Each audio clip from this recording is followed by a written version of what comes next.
Hey everyone, welcome back to another episode of Bitcoin Weekly. We talk about the latest news regarding Bitcoin that's happened in the last few days.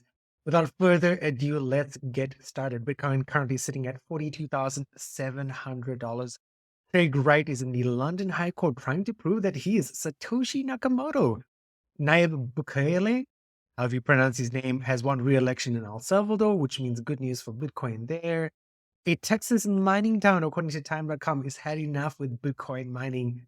And the final story of today is Jerome Powell mentions that it is time for interest rate cuts.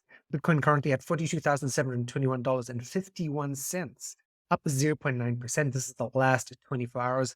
And so Bitcoin dipped a little bit to $42,000, $659.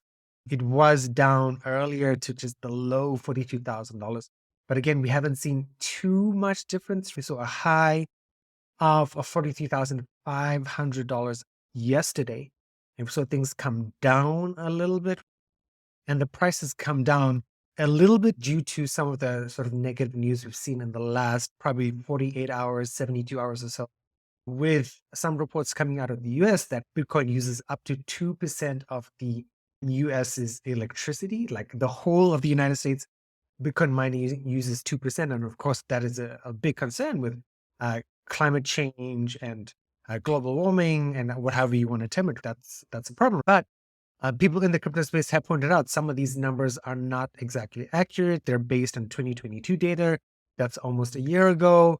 They're not reporting all the miners. I saw a number of saying they were reporting 101 out of 160 miners.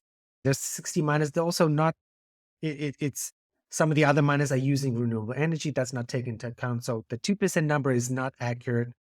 This also doesn't take into account the fact that some of the miners or some Bitcoin does help energy grids in places like Texas. So it's interesting, right? We've seen like a minor sort of drawdown with that as well. There's been mentions on Twitter and social media of potentially the US government or factions within US government going after crypto again. Not like that. Did they ever stop growing after crypto? So we'll have to see what happens. And let's move on to today's first story. So today's first story is, of course, if you're a cryptocurrency person or a digital asset person, you would have heard about Craig Wright. Craig Wright is an Australian, and he has said repeatedly that he is Satoshi Nakamoto. And though he has never provided like definitive evidence to prove it, but now he's in the UK High Court to say, yes, I am Satoshi Nakamoto, and this is why I am Satoshi Nakamoto. This is really interesting because we know Satoshi Nakamoto is the largest private holder of Bitcoin, or maybe even the largest holder of Bitcoin in the world. I remember seeing a chart. I think he's probably the largest private holder of Bitcoin in the world. And again, we don't know who Satoshi Nakamoto was. There's a few statues around the world with a faceless person or the phrase of, we are all Satoshi Nakamoto. But this is an interesting case to watch because if he is proven to be Satoshi Nakamoto, I'm sure there could be patent laws or patent cases, or maybe he gains access to a few wallets or money. Therefore, it's interesting. I don't know what's going to come of this. So far, it looks from what I've read in terms of press coverage, he hasn't provided anything yet, but the court case is in its early days. We will have to see what's going to happen. I know there's an organization basically who's defending or fighting against that. He's saying that he's Satoshi Nakamoto, and is this organization's claim that, look, he hasn't provided any evidence, and we're going to defend this Satoshi Nakamoto, whoever he is, or prevent fake people from saying they are Satoshi Nakamoto. Let me know what you think about the story, right? Do you think he's Satoshi Nakamoto? Comment down below. So today's second story is El Salvador's Bitcoin-friendly president, Nayib Bukele, wins re-election. Under Bukele, the country in 2020 became the first nation to adopt a Bitcoin as a legal tender.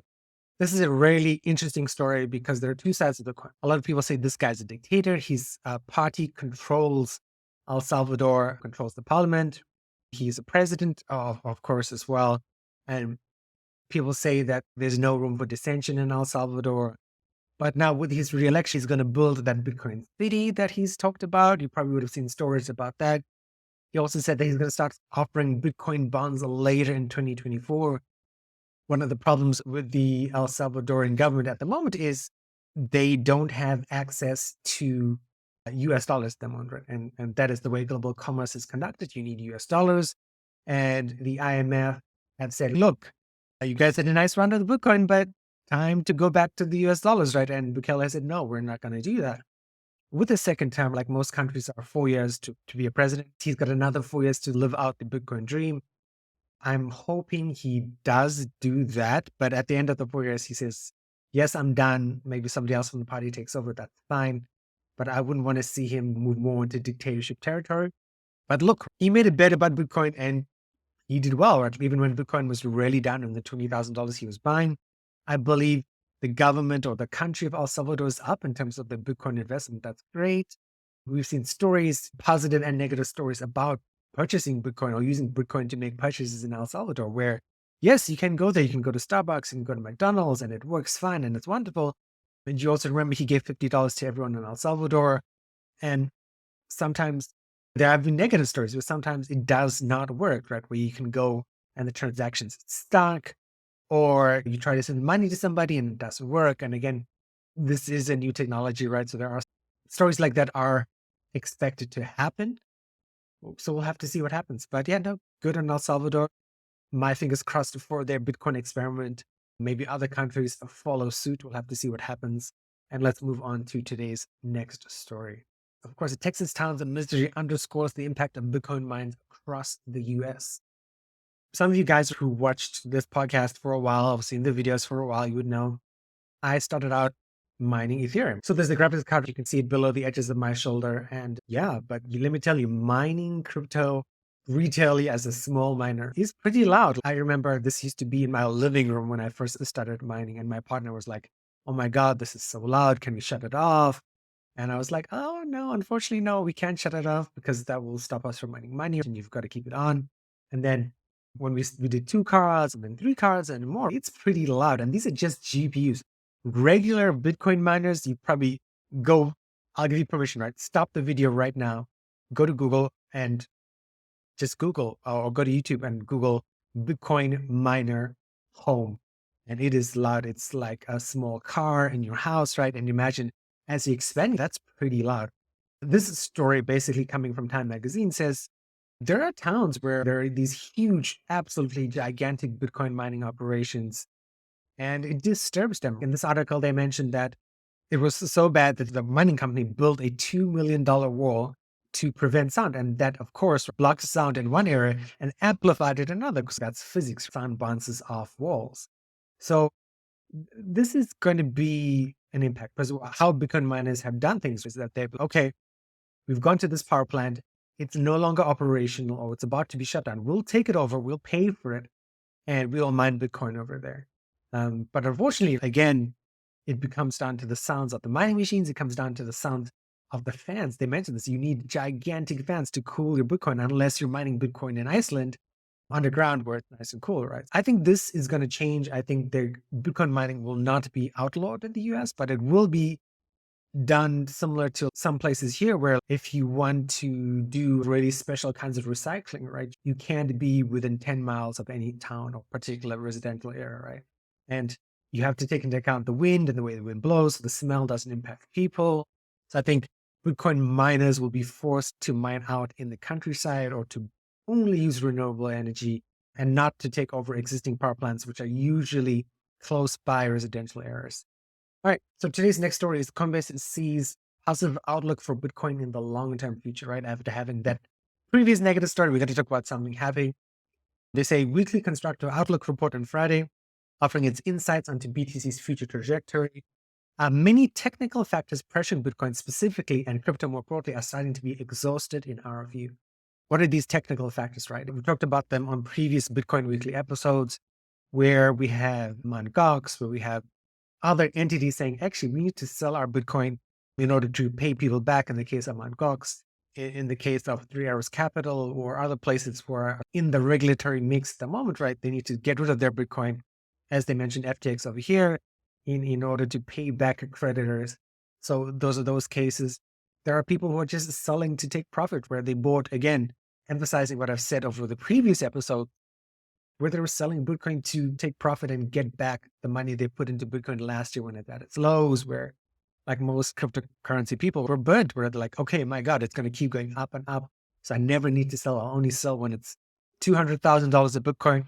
Of course, right? A lot of crypto people have matured in the way they perceive Bitcoin and the way they understand cryptocurrency. So they're like, okay, I put in $100,000 into Bitcoin over the last 10 purchases. I'm going to sell some of those purchases and take some profit and maybe invest it in altcoins. And altcoins are still doing pretty well at the moment. There are other factors, of course, macroeconomic factors. There's one that we can talk about after this story as well, which is about potential most likely interest rate cuts happening in the US. And once the US does that, it will follow around the world, to Taiwan, to Japan, to Bank of Korea. But probably in Asia, these will be much substantially smaller interest rate cuts. And we'll talk about why that matters before. It looks like things in the Middle East might be settling down, at least with regard to Israel and Hamas.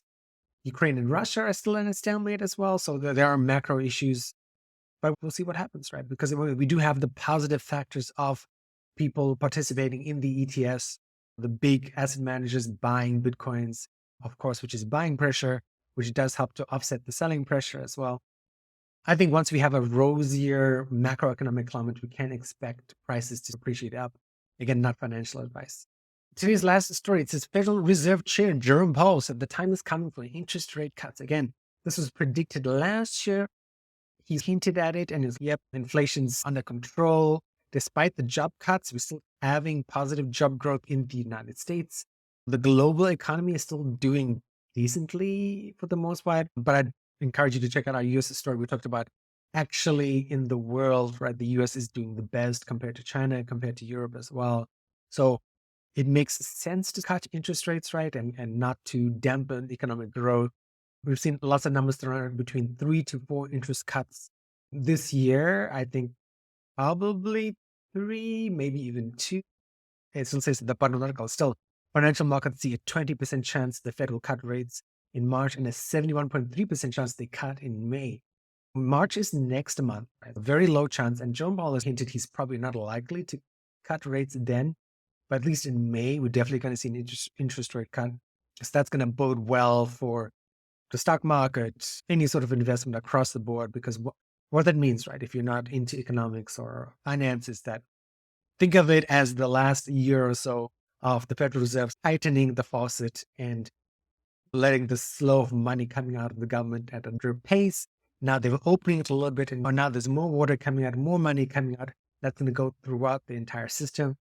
But let's also take into the fact that some people say when interest rate cuts happens, it takes 3 to 6 months for that actually to go into the economic system. This is great. Wonderful news for crypto, wonderful news for Bitcoin, wonderful news for the global economy.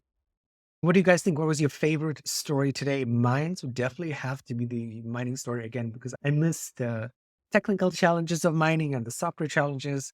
But that's just me. I think once you start mining, you can never stop. Money is an interesting story as well. It is profitable now again in certain places around the world. And I'm not talking about Bitcoin. I'm talking about all the small altcoin. Ethereum was the darling for miners for so many years. But yeah, that's it for today. As usual, right?